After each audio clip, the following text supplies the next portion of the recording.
Reese right here with Adore Her Beauty and back with another video. So we are getting to do something a little different today. This is going to be very good, so make sure you stay tuned in so that you can watch and learn. This is specifically for the women who have like PCOS or hormonal imbalances, but you don't have a lot of facial hair, yet there is some facial hair present.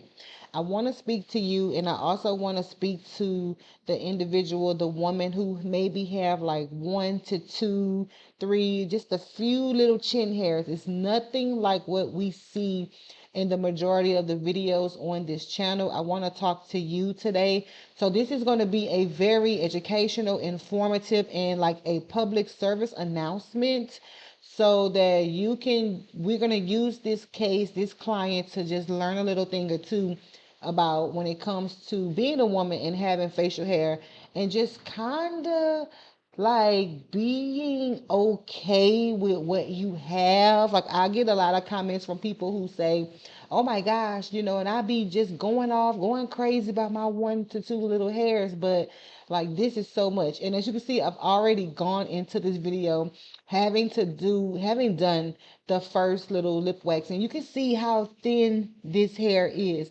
I promise you, nobody is seeing this hair on this client.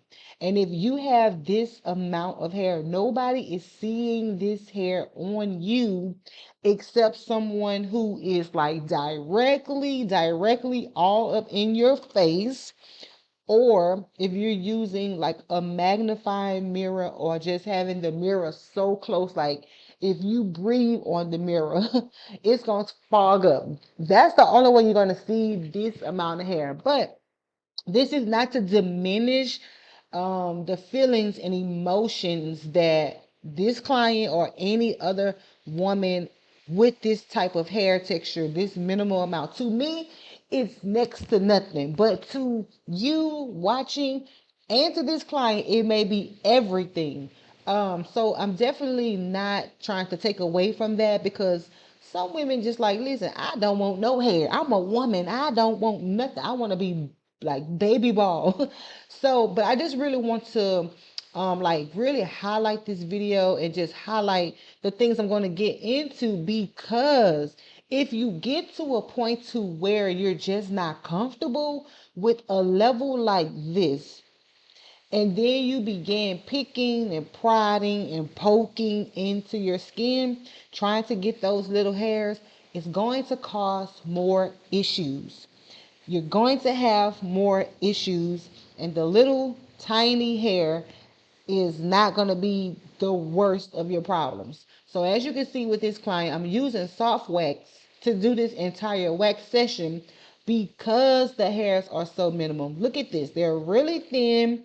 They're in between vellus and terminal hairs. Like, they're pretty dark, but they're very minuscule in comparison to a woman who just has like the full beard and just their hormones is just on like a whole nother level. So for this particular client, the hairs are stubborn because she actually does have a PCOS diagnosis, and I hope that's okay to say that. But so the hairs, even though they are, to me, very thin, almost non-existent, they are stubborn. Believe it or not, they are stubborn. So even when I'm laying soft wax, I have to still kind of go back and tweeze, which is a challenge all on its own because the hairs are so thin and they evade the tweezers. And sometimes when I have the tweezer locked down on the hair, it's like it's still stuck in the follicle. Like, it's not coming up like you would think it would, being the type of hair that it is. But my PSA is, listen.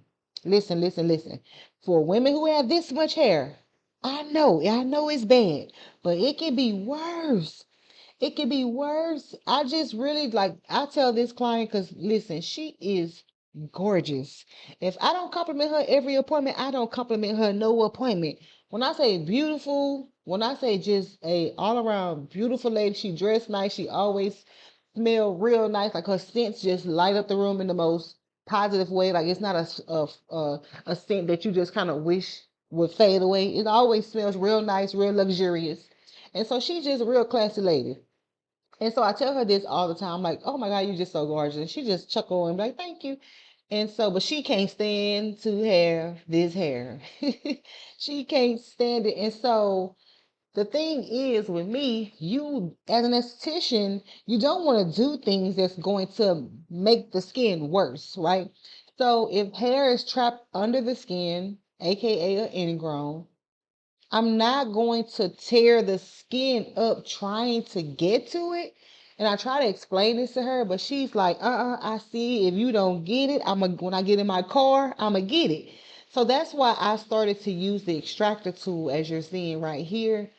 And so because the hairs are like too tiny to get with my tweezers, and her growing it out is just not gonna happen. She's not, we did it maybe one time and she was like, oh my God, that was torture. To not do nothing for a week, to don't tweeze or try to get it for a whole week. Oh my God, I was dying. I was like, oh Lord, this lady, this lady will not let this hair grow. And in my mind, I'm telling her, if you just let it grow, so it can get long enough so that I can get it. We're gonna get on a regimen, a cycle where the hair is going to get thinner and thinner and thinner. It's gonna come up easier and easier and easier, but she will not let it get to that point. So she's gonna tweeze, and if I can't get to those hairs because they're ingrown and I'm not trying to break the skin, she's gonna get in her car as soon as she leaves. She's gonna get in her car and break her skin. But my thing is the pigmentation. I really don't want you listening to get pigmentation from tweezing and poking and prodding. So just make sure you just consider that. And I hope you enjoyed this video, and I'll see you on the next one.